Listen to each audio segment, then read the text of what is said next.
উদ্বোধনী অনুষ্ঠানের জন্য সকল প্রস্তুতি চলছে। প্রশাসন এবং আমাদের নেতৃবৃন্দরা এবং এলাকাবাসী সকলের সহযোগিতায় কাজ চলছে। আমাদের প্রধানমন্ত্রী এসে আমাদের এই খাল খনন করলে আমাদের কৃষক আমরা খুবই উপকার হবে। আমাদের স্থায়ী ক্যাম্পাসের অভাবে আমরা যে যা ক্ষতি হইতেছি, এটার জন্য আমরা এটা থেকে বাঁচার জন্য আমাদের খুব দ্রুত স্থায়ী ক্যাম্পাস দরকার। দীর্ঘ 22 বছর পর চাঁদপুর সফরে যাচ্ছেন বিএনপি চেয়ারম্যান ও প্রধানমন্ত্রী তারেক রহমান।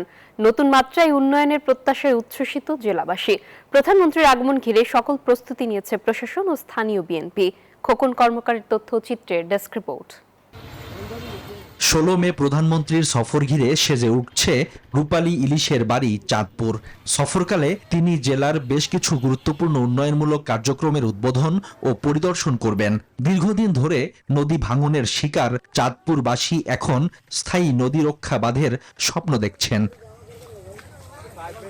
পাশাপাশি চাঁদপুর বিজ্ঞান ও প্রযুক্তি বিশ্ববিদ্যালয় এবং চাঁদপুর মেডিকেল কলেজের স্থায়ী ক্যাম্পাস স্থাপন, বিশেষ অর্থনৈতিক অঞ্চল প্রতিষ্ঠা এবং কর্মসংস্থান বৃদ্ধির মাধ্যমে জেলার অর্থনৈতিক চিত্র বদলে যাবে, এমনটাই প্রত্যাশা জনসাধারণের। সব মশার বিরুদ্ধে সুরক্ষা দিতে এলো বসুন্ধরা এক্সট্রিম অ্যারোসল। মশার বিরুদ্ধে এক্সট্রিম সুরক্ষা। উদ্বোধনী অনুষ্ঠানের জন্য সকল প্রস্তুতি চলছে। প্রশাসন এবং আমাদের নেতৃবৃন্দরা এবং এলাকাবাসী সকলের সহযোগিতায় কাজ চলছে। আমাদের প্রধানমন্ত্রী এসে আমাদের এই খাল খনন করলে আমাদের কৃষক আমরা খুবই উপকার হবে। আমাদের স্থায়ী ক্যাম্পাসের অভাবে আমরা যে যা ক্ষতি হইতেছি, এটার জন্য আমরা এটা থেকে বাঁচার জন্য আমাদের খুব দ্রুত স্থায়ী ক্যাম্পাস দরকার। আমরা চাই যে অবকাঠামোর দিক থেকে উন্নয়নের পাশাপাশি চাঁদপুর মেডিকেল কলেজের যেন খুব দ্রুত বাস্তবায়ন করা হয়। প্রধানমন্ত্রীর সফর ঘিরে জেলা জুড়ে চলছে ব্যাপক প্রস্তুতি, নেওয়া হচ্ছে কঠোর নিরাপত্তা ব্যবস্থা।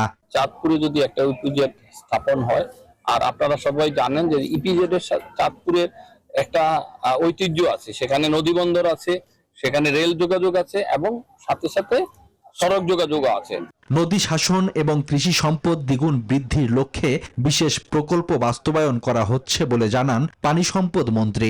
এখানে যদি আরো বিশেষ প্রকল্প হাতে নিতে হয় এবং এই প্রকল্পগুলোকে যদি আরো স্ট্রেংথেনিং করতে হয়, সুযোগ সুবিধা বৃদ্ধি করতে হয়, সেদিকে আমাদের নজর থাকবে। সফরকালে শাহরাস্তির খদ্দখাল এবং সদরের বিশ্বখাল পুনঃখনন কাজের উদ্বোধন, চাঁদপুর সরকারি কলেজ মাঠে ফ্যামিলি কার্ড বিতরণ এবং জেলা বিএনপির সাংগঠনিক সভায় অংশ নেয়ার কথা রয়েছে প্রধানমন্ত্রীর। Desk report, news 24।